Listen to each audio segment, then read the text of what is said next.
Donc, enfin rendu au cours numéro 7, on progresse. Il en reste quelques-uns après celui-là. Donc, nous sommes rendus au cours numéro 7, intitulé Forteresse spirituelle, homme fort et repères démoniaques. Donc, on rentre vraiment là dans le vif du sujet. Qu'est-ce qu'il lie et comment délier. On a regardé le fonctionnement, on va même regarder le gouvernement de Satan, comment le gouvernement et toutes les autorités de Satan fonctionnent des ténèbres dans la puissance de l'air, tout autour de notre planète, comment le fonctionnement va atteindre jusqu'à nos gouvernements, comment ça marche tout ça.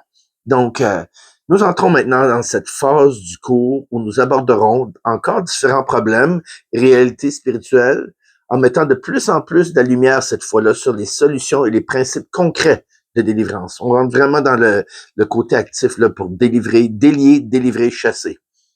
On va regarder premièrement les forteresses spirituelles.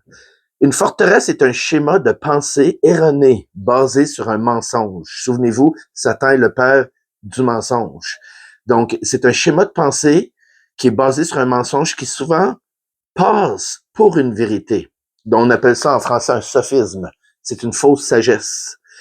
C'est une sagesse, quelque chose qui a de la très sage, mais qui est faux. Comme on fait plusieurs amis, les amis de Job, dans plusieurs versets, quand ils sont allés le visiter puis ont essayé de le confronter avec leur propre sagesse. Donc, les mensonges sont les fondements et la matière première de construction avec laquelle les forteresses des ténèbres sont érigées. Je répète, les mensonges sont les fondements et la matière première de construction avec lesquelles les forteresses, les gros murs dans la vie d'un être humain qui est croyant, sont érigés.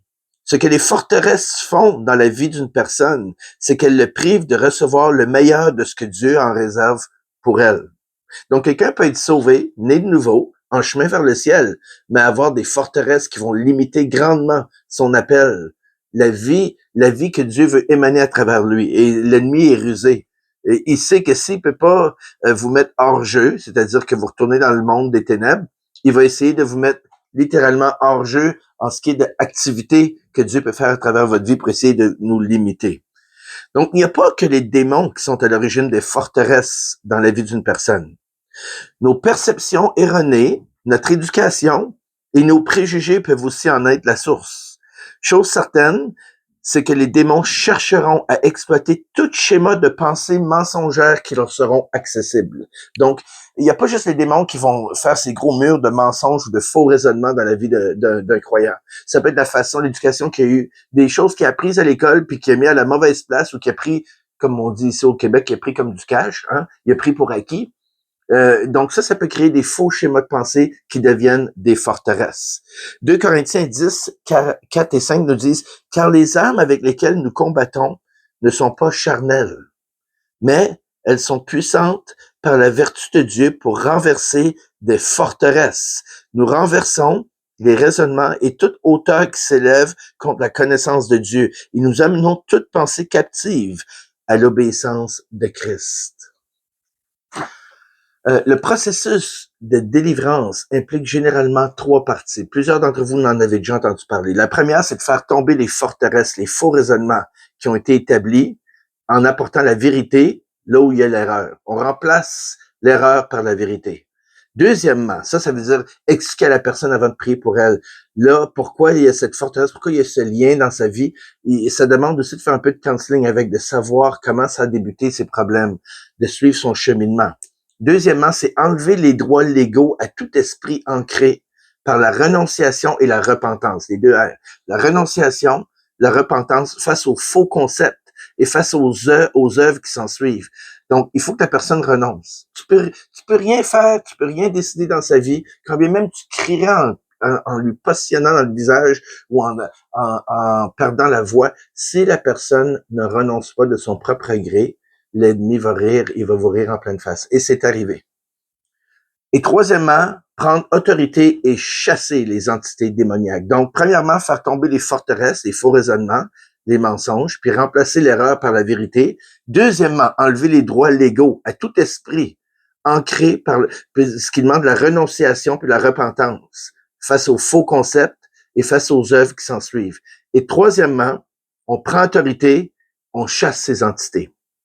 Quelques exemples de forteresses. On va regarder quelques-uns ensemble. On va même regarder, vu qu'on est au Québec, une forteresse que l'ennemi utilise sur le peuple québécois. Les forteresses ne sont pas juste liées aux croyants. Les incroyants ont plusieurs forteresses dans certains cas. Comme les croyants aussi. La pire erreur que peut faire un chrétien, c'est de penser que parce qu'il est chrétien, il est exempté de toutes ces attaques de l'ennemi. C'est complètement erroné. C'est comme ces pharisiens qui disaient qu'ils voyaient pas leurs besoins de Jésus parce qu'ils étaient fils d'Abraham. Ça, c'est un faux raisonnement. C'est une forteresse. Vous me suivez? Donc, quelques exemples de forteresses. Une des forteresses parmi les plus populaires est celle d'avoir une perception erronée de la personne de Dieu. Cette forteresse crée des ravages dans le christianisme car elle prive les chrétiens de leur droit de ressentir le cœur du Père pour eux.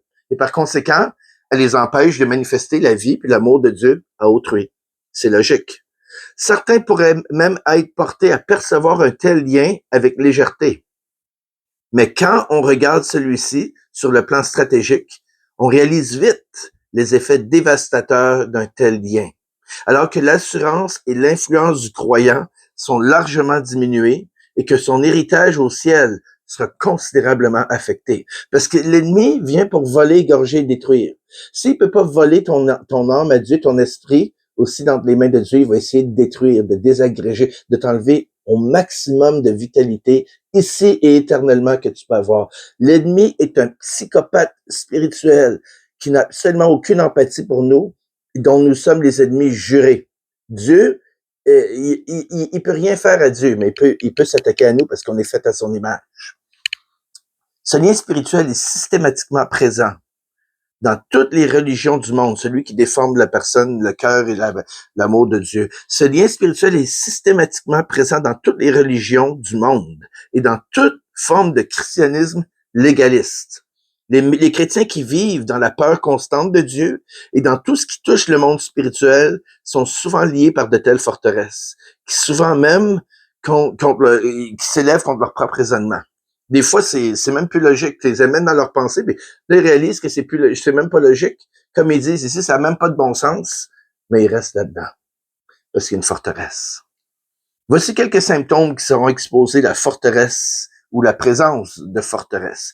Donc, une crainte malsaine de la personne de Dieu, parce qu'il faut une crainte, oui, révérentielle, respectueuse de Dieu. Un enfant craint son père, mais il va être châtié puis corrigé par son père. Oui, mais il va aussi venir dans ses bras et savoir qu'il est en sécurité. Fait que ça, c'est sain. Donc, une crainte révérentielle de notre Père de Dieu. Mais par contre, une forteresse, c'est une crainte malsaine de la personne de Dieu. Comme si Dieu est tout le temps frustré, fâché, attendant pour juger. Romains chapitre 1 dit, la colère de Dieu est révélée contre toute impiété.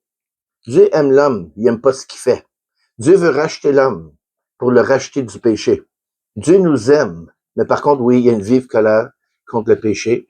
Et si tu te places, comme le frère de Jésus dit, Jude, il dit, placez-vous dans l'amour de Dieu. C'est comme se mettre dans l'ombre puis au soleil. Si tu te mets au soleil, on veut dire que tu te mets dans l'amour de Dieu. Si tu te mets dans l'ombre, tu te mets dans les ténèbres. Tu te places où est sa colère. Vous me suivez? C'est un choix. Donc, mais là, je veux pas dévier dans un autre message. Donc, une crainte malsaine de la personne de Dieu, un sentiment que Dieu est volontairement distant et froid envers nous. Ça, c'est une autre forteresse. Ou un manque de désir par rapport à une intimité avec Dieu. On dirait que c'est comme envahissant. Dès que tu entends quelque chose qui parle de Dieu, c'est comme lourd, c'est comme, ça t'éloigne même. Ça, c'est souvent des gens qui ont été blessés par l'Église ou par des gens dans l'Église. Et qu'est-ce qu'ils font? C'est que la blessure est superposée sur tout ce qui touche le christianisme. Fait que dès qu'ils entendent parler de l'Église, dès qu'ils entendent parler de Dieu, dès qu'ils entendent parler de foi ou de religion, ils sont en aversion. Il y en a même qui se choquent. Je vois ça à l'hôpital. Moi, je suis un intervenant en soins spirituels. On fait de la relation d'aide à 85%. Et même plus. Mais à cause de notre nom, intervenant en soins spirituels, les gens pensent qu'on est des aumôniers d'antan. Fait que quand il y en a tellement qui sont blessés par l'Église qu'ils peuvent même pas entendre. Ils veulent même pas entendre parler de notre service. Ils passent complètement à côté de la traque souvent. C'est triste, mais ça, c'est un exemple de faux raisonnement de forteresse qui s'est installé, par exemple, sur notre peuple ici. Une autre forteresse spirituelle parmi les plus proéminentes dans l'Église est celle d'une image malsaine de notre identité en Christ. Quelques symptômes de ce genre de forteresse sont un sentiment constant d'échec en matière de sanctification, Un sentiment parfois écrasant de gêne, de honte et une impression constante d'être indigne face à Dieu. Une perception de soi-même comme étant un pécheur qui a constamment besoin d'être pardonné et non comme un saint justifié par la grâce. Je répète celui-là. Une perception de soi-même comme étant un pécheur qui a constamment besoin d'être pardonné et non comme un saint qui est justifié par la grâce. Donc, comment la personne peut marcher avec assurance? Quand elle prie pour les autres, quand elle prie pour chasser une entité, c'est comme faire du théâtre. C'est comme mettre un masque. Il faut qu'elle ait vraiment l'assurance que Dieu l'a accepté. C'est un cheminement. Les forteresses ne veulent pas nécessairement dire la présence active d'un démon. Ce sont des faux raisonnements que l'ennemi, que vous-même ou qu'une autre personne a bâti dans notre esprit, qui nous limite, qui crée de l'ombre, qui nous empêche de recevoir toute la lumière de Dieu sur plusieurs aspects de nos vies. Donc, quatrièmement, un manque d'assurance de notre salut ou d'en être en possession, de se questionner constamment si Dieu a réellement pardonné tous nos péchés. Hey, si tu as été transformé lors de ta nouvelle naissance, dans les jours, les semaines, même les heures qui ont suivi, t'es né de nouveau, t'es sauvé. Maintenant, il faut que tu demeures dans l'amour du Père, oui, mais ça ne veut pas dire que tu dois être un robot évangélique ou un robot religieux. Tu marches dans l'amour, dans les traces de Jésus. C'est aussi simple que ça. C'est souvent nous, les hommes, qui compliquons ces choses-là. Une crainte envahissante dernièrement d'avoir perdu ou de perdre notre salut. Donc, notre identité en Christ va tout le temps avoir avoir un rapport avec notre salut. Parce que le diable veut miner l'œuvre que Christ a faite. Quelques exemples de forteresses sur la francophonie, on a dit ça tantôt, qui affectent l'Église chrétienne. Moi, ça fait 30 ans que je suis revenu au Québec. Je suis né au Québec en 1975. À 8 ans, je suis déménagé en Ontario. Je suis revenu une fois adulte, à l'âge de 22 ans, pour faire mes études. Et j'ai eu le temps, parce que maintenant, je suis revenu ici en 97, on est rendu en 2026. Donc, j'ai eu le temps d'observer, d'écouter mes confrères, mes compères, de remarquer, aussi, mais malheureusement, de constater les forteresses qui sont ici présentes. Donc, on va regarder quelques-uns ensemble. Puis quand je dis nous, ma mère est québécoise. Donc, ma mère est une Québécoise pure laine. Son arrière-grand-mère est une autochtone. Fait qu'on ne peut pas avoir plus québécois que ça. Mon père vient d'Afrique centrale. Donc, ce bagage-là me permet de comprendre plusieurs aspects culturels ici au Québec. Donc, quelques exemples de forteresses sur la francophonie qui affectent directement le Québec. Premièrement, le plus populaire, c'est que le peuple québécois est né pour un petit pain. On le dit jamais ouvertement comme ça. Malheureusement, c'est ce qui nous a été communiqué par les gens qui contrôlaient notre pays pendant plusieurs dizaines, voire même centaines d'années. Et finalement, il y a plusieurs personnes qui ont accepté ça, cette mentalité qu'on est né pour un petit pain, alors que c'est absolument faux. Deuxièmement, que nous ne pouvons pas marcher dans l'unité. On a tout le temps besoin d'être dirigé, d'être leadé, comme des enfants, comme si ça prend le gouvernement. Puis là, je suis pas en train d'essayer d'attaquer un gouvernement plus qu'un autre. Ça prend tout le temps un gouvernement comme britannique ou canadien pour avoir le contrôle sur nous, petits Québécois, qui, comme des enfants ou comme des Gaulois, pouvons pas nous auto-assumer. Excusez, je mets un peu de caricature, justement pour exposer à quel point c'est méchant comme mentalité. Et c'est triste pour nous d'accepter une telle mentalité. Troisièmement, qu'il est rare pour notre peuple d'accomplir de grandes choses. Tu sais, on dit nos fleurons, le fun d'être fiers. Tu sais, Rona, ces choses-là qui sont en train d'être vendues aux Américains, ce sont des choses dont nous devons être fiers. Vous allez dire, oui, mais là, Dominique, tu parles de tes préférences. Non, je parle pas de mes préférences, je parle de gros bon sens. On est qui pour vendre nos fleurons comme ça, à gauche puis à droite? Ça devrait appartenir aux Québécois. Il n'y a pas juste Rona. Pensez-y, il y en a plusieurs. Il y a plusieurs compagnies québécoises qui sont devenues énormes, qui ont été assimilées, achetées, transférées, puis qui viennent juste affermir des faux raisonnements comme ça, qu'on n'est pas capable, nous, de s'auto-diriger ou d'être nés pour des grandes choses ou d'avoir des rêves qui deviennent grands et qui demeurent. Vous me suivez? Puis gênez-vous pas d'écrire des commentaires si vous voulez en rajouter là-dessus. Vous avez bien le droit. S'il y a bien une place où vous pouvez vous exprimer, si vous avez quelque chose à dire là-dessus, c'est dans les commentaires. Et quatrièmement, que le vulgarisme, ça fait partie de notre culture, ça fait partie de la façon qu'on parle, ça fait partie de notre jargon. C'est un mur qui bloque la présence active de Dieu et même le réveil. Je vais aller loin. Parce que ce qui sort de notre bouche peut être enflammé par la géhenne. Tu peux pas avoir les deux ensemble. Tu vas dire, ben voyons. On parle de Dieu comme s'il nous devait un réveil. Dieu ne doit absolument rien. Le réveil, moi je suis de l'école de Charles Finney. On peut pas contrôler Dieu, mais on peut mettre les éléments en place pour que le réveil soit provoqué. La vie de Billy Graham en est la preuve. Billy Graham, qui est un frère baptiste, soit dit en passant. Donc, Billy Graham était selon l'école de Charles Finney, dont je suis aussi en grande majorité. Je veux pas dire que robotiquement, je suis en accord avec absolument tout. Chaque être humain est controversé, mais dans les grandes lignes, je suis à 100% d'accord là-dessus avec ce monsieur-là. Et si vous voulez, éventuellement, vous regarderez les 28 points. Il y a 28 points qui vont être mis en ligne en français, hein, parce qu'il n'y a pas juste les Anglais qui devraient avoir accès à ces choses.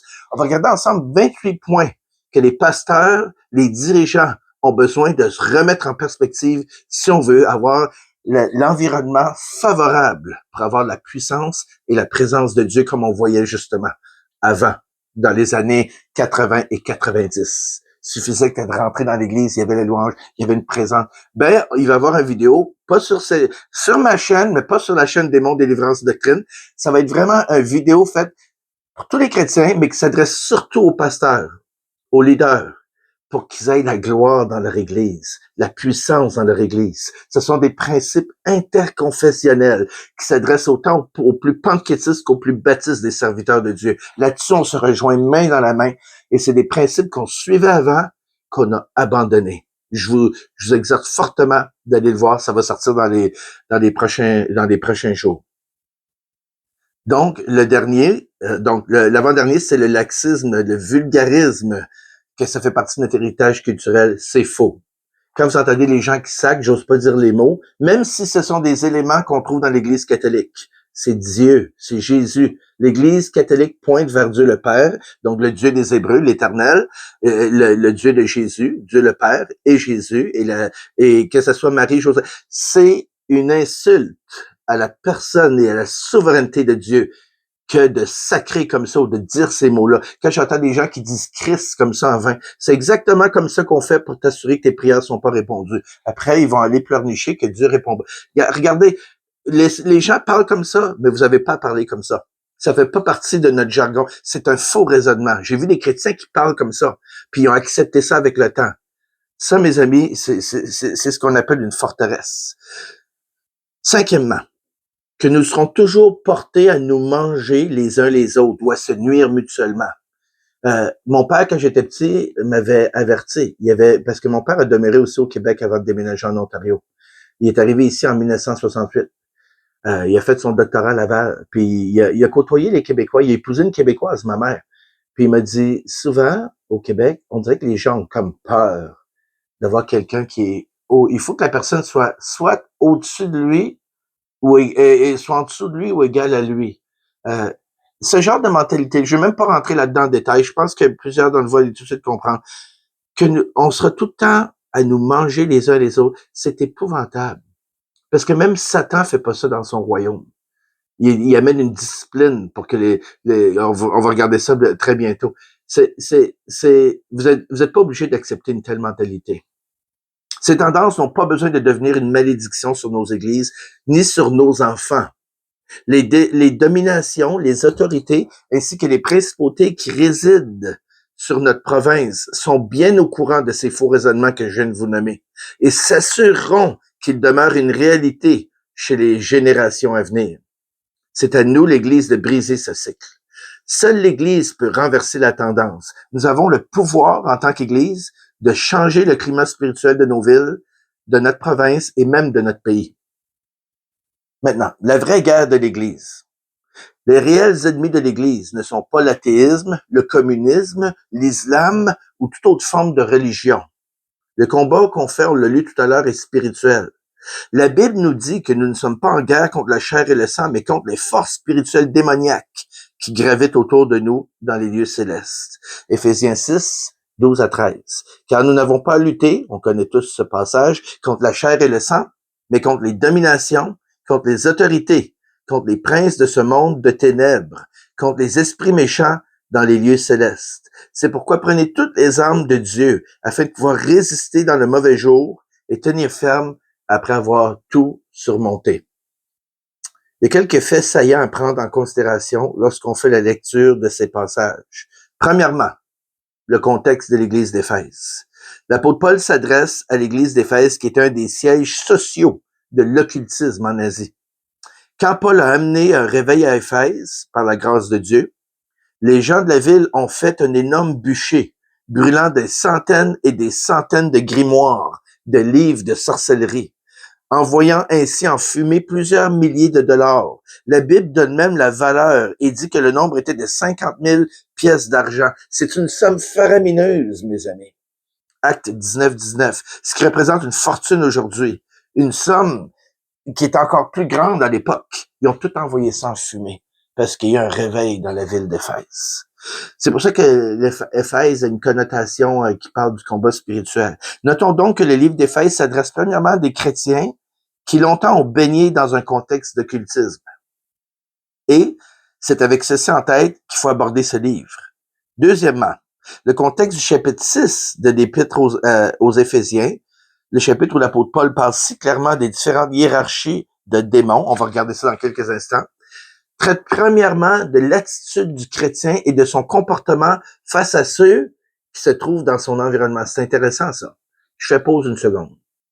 Donc, excusez, je me répète. Le contexte du livre, du chapitre où l'apôtre Paul parle si clairement des différentes hiérarchies de démons, traite premièrement d'attitude. C'est intéressant. L'attitude du croyant et son comportement face à son environnement.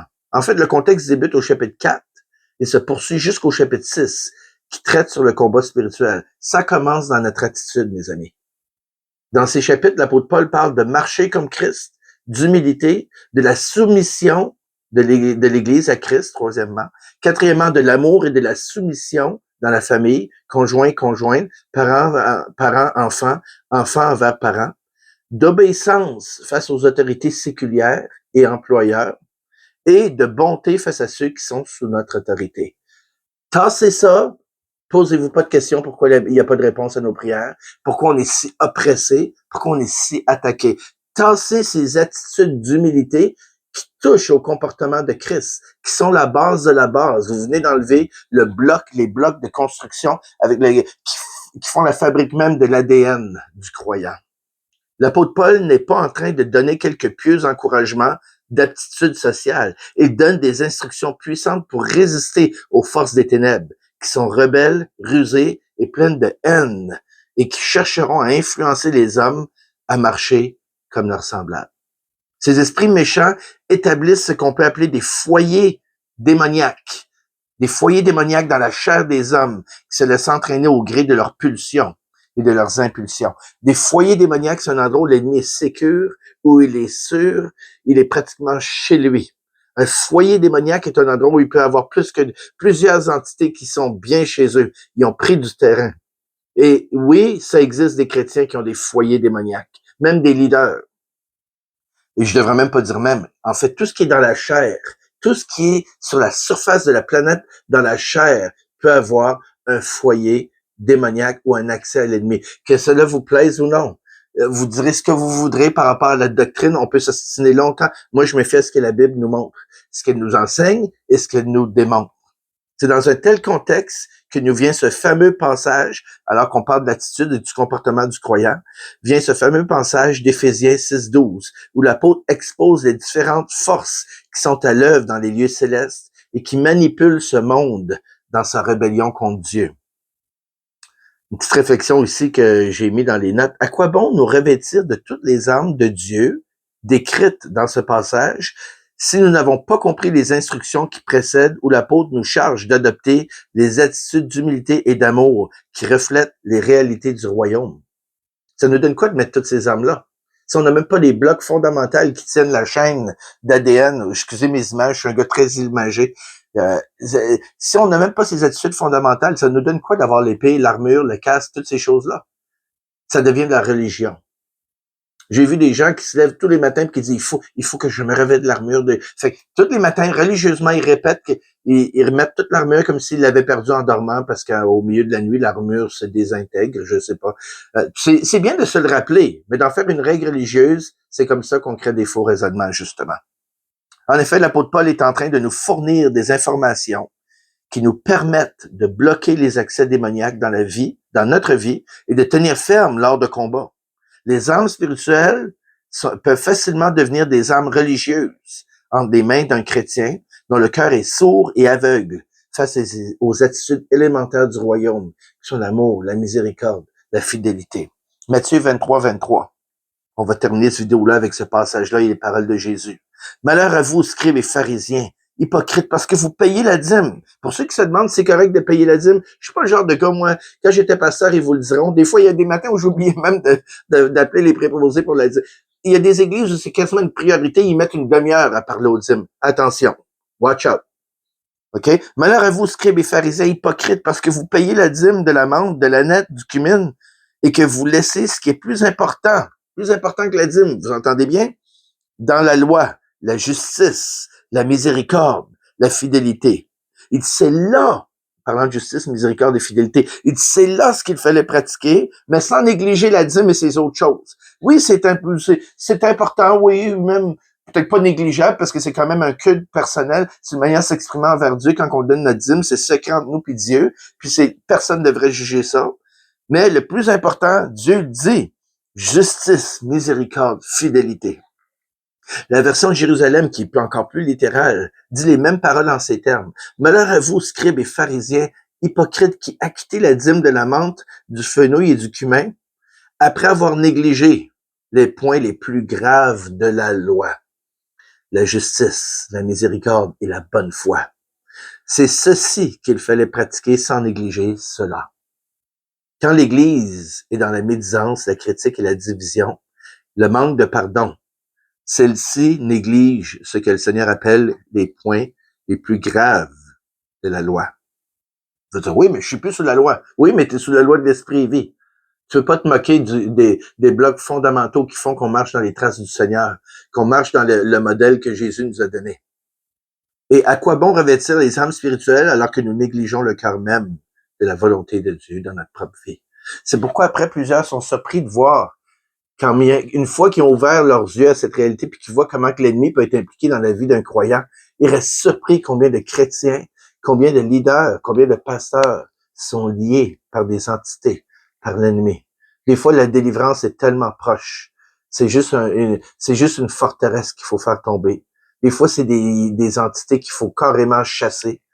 Ça va varier d'un individu à l'autre, mais ça commence toujours avec l'humilité, avec les blocs fondamentaux, l'humilité devant Dieu, devant les hommes, puis envers nos frères et sœurs. Donc, on va arrêter pour cette section du cours 7. On va faire une deuxième section. On va regarder ensemble la hiérarchie démoniaque, le gouvernement de l'enfer dans ce monde. Comment l'enfer travaille avec ce monde. On va le regarder de façon très générale parce que c'est un sujet, on veut pas donner plus d'attention à l'ennemi, hein, qu'il en faut, mais il faut regarder comme des bons stratèges comment opère notre ennemi. Donc, on va regarder les grandes lignes, comment se défendre et comment même l'attaquer sur son propre terrain pour pas qu'il prenne plus de terrain. Donc, on se retrouve dans quelques instants, pour ceux qui poursuivent, dans une autre vidéo sur la hiérarchie démoniaque, l'armée de l'enfer.